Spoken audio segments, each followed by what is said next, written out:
दोस्तों ज़रा एक बात ऑनेस्टली सोच कर आप मुझे बताइए, अगर मैं आपसे कहूं कि आप बिना एक्सट्रीम डाइटिंग के, बिना खुद को थकाए हुए अपनी बॉडी का एक्स्ट्रा फैट कम कर सकते हैं, मसल्स वापस बना सकते हैं और अपनी एनर्जी और स्टेमिना को भी फिर से काफ़ी हद तक वापस पा सकते हैं, तो क्या आप बिलीव करेंगे?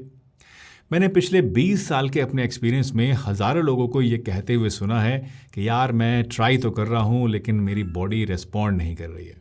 कुछ लोग कहते हैं कि यार मैंने सब कुछ करके देख लिया, वज़न तो यार कम ही नहीं हो रहा है।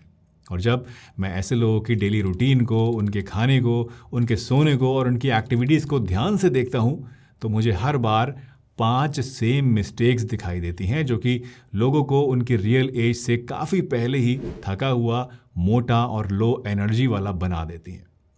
आज की इस वीडियो में मैं आपके साथ वही 5 मिस्टेक्स डिटेल में डिस्कस करूंगा, आपको समझाऊंगा, जो कि ज़्यादातर लोगों में वज़न बढ़ाने का कारण बनती हैं, जिनसे आप उम्र से पहले ही बूढ़े दिखने लगते हैं। और साथ ही आपको मैं ये भी बताऊंगा, ये भी समझाऊंगा कि इनको प्रैक्टिकली कैसे अवॉइड किया जा सकता है। तो चलिए बिना किसी देरी के आज सीधे शुरू करते हैं मिस्टेक नंबर 1 से, जो कि है ईटिंग लाइक योर 20s।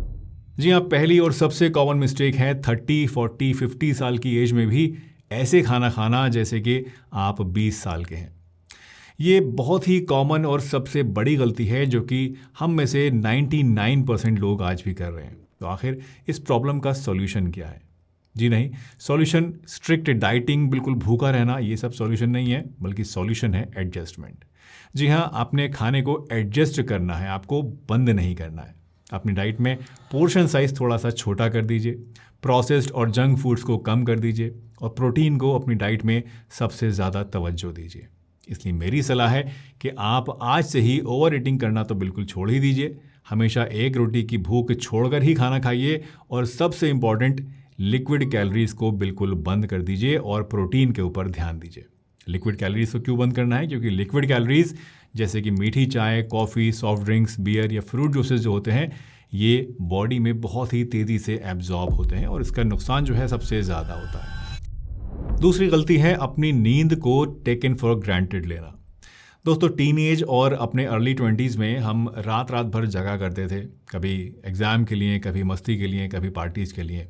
रात को 4-5 घंटे भी अगर हम सो लिए तो हमारा किसी तरह से काम उससे चल जाता था। लेकिन आज अगर नींद ठीक से पूरी नहीं होती है तो सारा दिन बेकार हो जाता है, काम पर फोकस नहीं हो पाता है दिन में और बॉडी में जो एनर्जी है वो भी ख़त्म सी हो जाती है।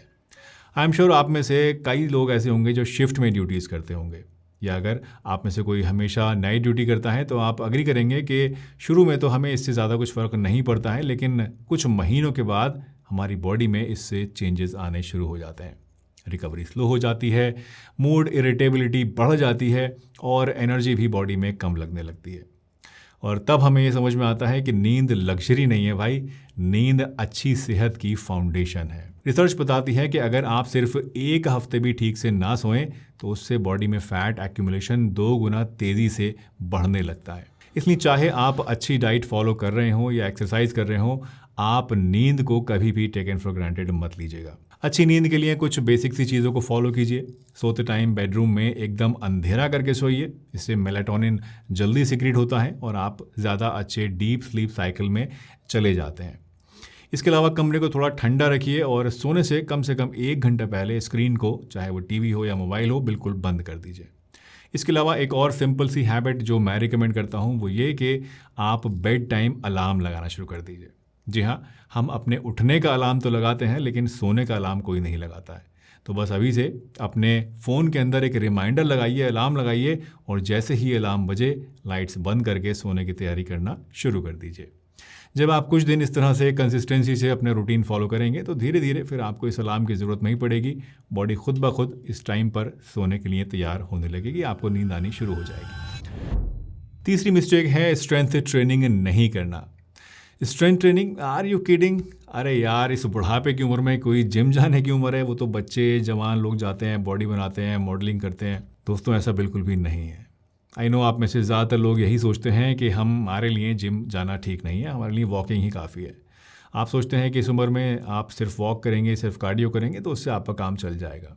लेकिन सच ये है कि अगर आप स्ट्रेंथ ट्रेनिंग नहीं कर रहे हैं तो बॉडी धीरे धीरे मसल को लूज़ करने शुरू कर देती है और आपको इसका पता भी नहीं चलता। दोस्तों, मसल सिर्फ आपके लुक्स के लिए नहीं होती है, सिर्फ मॉडलिंग के लिए, बॉडी बनाने के लिए, टाइट टी शर्ट्स पहनने के लिए नहीं होती है, बल्कि ये हमारी बॉडी के लिए एक सुरक्षा कवच की तरह है। ये जॉइंट्स को सपोर्ट करती है, मेटाबॉलिज्म को एक्टिवेट करती हैं और आपके इवन टेस्टोस्टेरोन प्रोडक्शन को भी सपोर्ट करती हैं। स्टडीज़ दिखाती हैं कि 40 साल की उम्र के बाद अगर आप स्ट्रेंथ ट्रेनिंग नहीं करते तो हर साल लगभग 1% मसल आपकी कम होती रहती है। इसलिए या तो जिम जाना शुरू कर दीजिए, या फिर अगर आप जिम नहीं जा सकते हैं, पॉसिबिलिटी नहीं है, दूर है या कोई और प्रॉब्लम है, तो हफ्ते में कम से कम 3-4 दिन आप basic body weight strength training ज़रूर कीजिए, जैसे कि स्क्वाट्स, पुशअप्स, पुलअप्स या फिर रेजिस्टेंस बैंड्स लेकर उनसे आप स्ट्रेंथ ट्रेनिंग करना शुरू कर दीजिए। और अगर आपके लिए इतना भी पॉसिबल नहीं है, बुढ़ापे की वजह से या किसी और वजह से या कोई और मजबूरी है आपकी, तो आप घर में जो भी कुछ वेट्स आपके मौजूद हैं, चाहे बिस्लेरी की बोतल ही क्यों ना है, उसी से आप अपने डंबल्स वगैरह की तरह उसको यूज़ करना शुरू कर दीजिए, क्योंकि something is always better than nothing. दोस्तों, बहुत से लोग ऐसे होते हैं जो ये सोचते हैं कि यार शायद उनमें ही डिसिप्लिन की कमी है, शायद वो ही नहीं कर पा रहे हैं, शायद वही ज़्यादा टाइम नहीं निकाल पा रहे हैं, या फिर उनको ज़्यादा मोटिवेशन नहीं आ रहा है। लेकिन सच ये है दोस्तों कि मोटिवेशन सिर्फ एक टेम्परेरी चीज़ होती है। फॉर एग्जाम्पल, अगर आप मेरी वीडियो अभी देख रहे हैं तो शायद आपको लग रहा होगा कि बस कल से ही ये सब कुछ शुरू कर दूंगा, वज़न घटाऊंगा, फिट हो जाऊंगा। लेकिन मुझे पता है कि जैसे ही ये वीडियो आप ख़त्म करेंगे, आप वापस से अपने रूटीन पर आ जाएंगे, खाना पीना सब कुछ शुरू कर देंगे, सब भूल जाएंगे। And this is a harsh reality, और इससे कोई भी अपना मुंह नहीं मोड़ सकता। ये हम सब के साथ होता है, इवन मेरे साथ भी ऐसा होता है। हम सब सोचते हैं कि अगर ये कर लेंगे तो सब कुछ ठीक हो जाएगा, अगर वो कर लेंगे तो सब कुछ ठीक हो जाएगा, लेकिन सच्चाई ये है कि ऐसा होता नहीं है। हम थोड़े बहुत दिन तो मोटिवेटेड रहते हैं, काम के लिए हमें दिल करता है कुछ करने का, लेकिन फिर जैसे ही ये मोटिवेशन कम हो जाता है, वैसे ही हम वापस अपने ढर्रे पर वापस आ जाते हैं। क्यों? क्योंकि मोटिवेशन एक लिमिट तक ही काम करता है, ये हमेशा नहीं रहता। लेकिन हाँ, डिसिप्लिन हमेशा रहता है। मैं आपको एक एग्जाम्पल देकर समझाता हूँ। देखिए, आर्मी में बहुत टफ एनवायरनमेंट होता है, इसलिए जब कोई आर्मी में भर्ती होता है तो कुछ ही दिन में उसका मोटिवेशन ख़त्म हो जाता है। उसे लगता है यार मैं कहाँ फंस गया, और ये बात आर्मी वाले अच्छी तरह जानते हैं। इसलिए उन्होंने वहाँ पर एक पूरा सिस्टम बना कर रखा हुआ है, जहाँ फिक्स्ड रूटीन्स होते हैं, क्लियर स्ट्रक्चर होता है चीज़ों का, और पूरा एनवायरनमेंट आपको सही काम करने के लिए पुश करता है। ऐसा माहौल बना देते हैं कि आपको वो करना ही पड़ता है। इसलिए बात मोटिवेशन की नहीं है, बल्कि बात है डिसिप्लिन की और सिस्टम्स बनाने की। आपको अपनी लाइफ में ऐसे सिस्टम्स बनाने की ज़रूरत है जो कि ऑटोमेटिकली आपको सही डायरेक्शन में ले जाने में मदद करें। जैसे कि अगर आप जंक फूड नहीं खाना चाहते हैं तो सबसे सिंपल तरीका यह है कि आप उसे घर में रखें ही ना, उसे ख़रीदें ही ना। फिर रोज़ आपको ख़ुद को रोकने की ज़रूरत ही नहीं पड़ेगी, क्योंकि जाहिर सी बात है वो चीज़ आपके घर में है ही नहीं। इसी तरह अगर वर्कआउट अक्सर आपका स्किप हो जाता है तो रात को अपने शूज़ और क्लोथ्स रेडी रख लीजिए, बिल्कुल अपने सामने रख लीजिए, ताकि सुबह उठते ही जब आप उन्हें देखें तो आपके अंदर एक मोटिवेशन आए, आपको डिसीजन लेने में और वहाँ जाने में कोई एक फ्रिक्शन ना महसूस हो। क्योंकि दोस्तों, जब चीज़ें ऑटोमेटिक हो जाती हैं, आसान हो जाती हैं आपके लिए फॉलो करना, तब विल पावर पर ज़्यादा भरोसा करने की ज़रूरत आपको नहीं पड़ती। और यही लॉन्ग टर्म सक्सेस का सबसे प्रैक्टिकल और सस्टेनेबल तरीका है। यानी सिस्टम्स को बिल्ड कीजिए, रूल्स बनाइए, चीज़ों को अपने लिए आसान बनाइए, उसके बीच में फ्रिक्शन कम कीजिए, और आप अपने रूटीन को फॉलो करने में काफ़ी ज़्यादा आसानी महसूस करेंगे। और 5वीं मिस्टेक है अपने हार्मोन्स को इग्नोर करना। दोस्तों, ये वाकई में सबसे ज़्यादा डेंजरस गलतियों में से एक है, क्योंकि इसमें होता क्या है कि लोग बिना सोचे समझे हर एक चीज़ को अपनी एज के नाम पर एक्सेप्ट कर लेते हैं। सोचते हैं कि यार इस एज में तो ऐसा होता ही है। बहुत से लोग मान लेते हैं कि वज़न बढ़ना, हर वक्त थकान रहना या फिर सेक्स ड्राइव का कम हो जाना ये बढ़ती उम्र का एक पार्ट है। लेकिन अपने एक्सपीरियंस की बात करूं तो मेरा एक्सपीरियंस कुछ और ही कहता है। मुझे लगता है कि ज़्यादातर केसेस में असली रीज़न एज नहीं होती, बल्कि हार्मोन्स में होने वाली गड़बड़ी होती है। फॉर एग्जाम्पल, थायराइड हार्मोन में होने वाली गड़बड़ी, मर्दों में टेस्टोस्टेरोन का लो हो जाना और लेडीज़ में हार्मोनल इम्बैलेंस का हो जाना, ये बहुत ही कॉमनली देखी जाती हैं चीज़ें, और यही असल कल्प्रिट हैं जो कि आपके अंदर सारी प्रॉब्लम्स को क्रिएट करती हैं। मैंने कई पेशेंट्स के साथ काम किया है जहां सिर्फ लाइफस्टाइल में थोड़े से सही चेंजेस करने की वजह से हार्मोनल इम्बैलेंस को काफ़ी हद तक इम्प्रूव किया गया। याद रखिए, मर्दों में टेस्टोस्टेरोन सिर्फ एक सेक्स हार्मोन नहीं है, लेडीज़ में प्रोजेस्टेरोन और एस्ट्रोजन हार्मोन्स जो हैं ये सिर्फ मेंस्ट्रुअल साइकिल को ही रेगुलेट नहीं करते हैं। थायराइड का काम सिर्फ थायराइड मेंटेन करना नहीं है, बल्कि ये हार्मोन्स आपकी मसल स्ट्रेंथ, फैट लॉस की एबिलिटी, नींद की क्वालिटी और आपकी मेंटल ड्राइव सभी चीज़ों के ऊपर बहुत गहरा असर डालते हैं। जब हार्मोन्स में कोई इम्बैलेंस होता है ना, तो पूरा सिस्टम धीरे धीरे स्लो होने लगता है। इसलिए अंदाज़ा लगाने की गलती मत कीजिए, ये गलती बंद कर दीजिए। गेस मत कीजिए, प्रॉब्लम क्या है इसको जड़ से जानिए। अपने हार्मोन लेवल्स को चेक करवाइए, क्योंकि नंबर्स कभी भी झूठ नहीं बोलते हैं।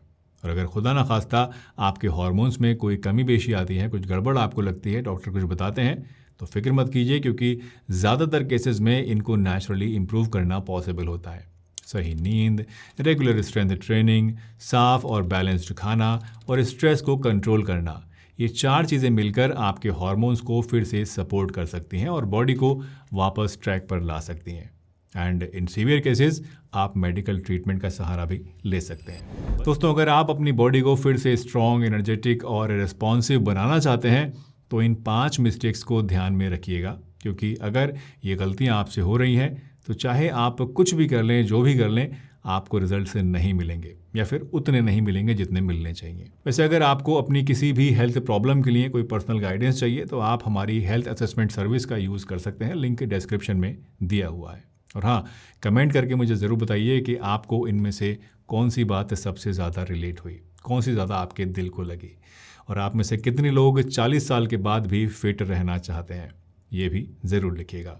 मैं आपसे नेक्स्ट वीडियो में मिलूंगा, तब तक के लिए अपना ध्यान रखिए, हंसते रहिए, मुस्कुराते रहिए, रोज़ कुछ ना कुछ नया सीखते रहिए, ताकि आप रह सकें हेल्दी हमेशा।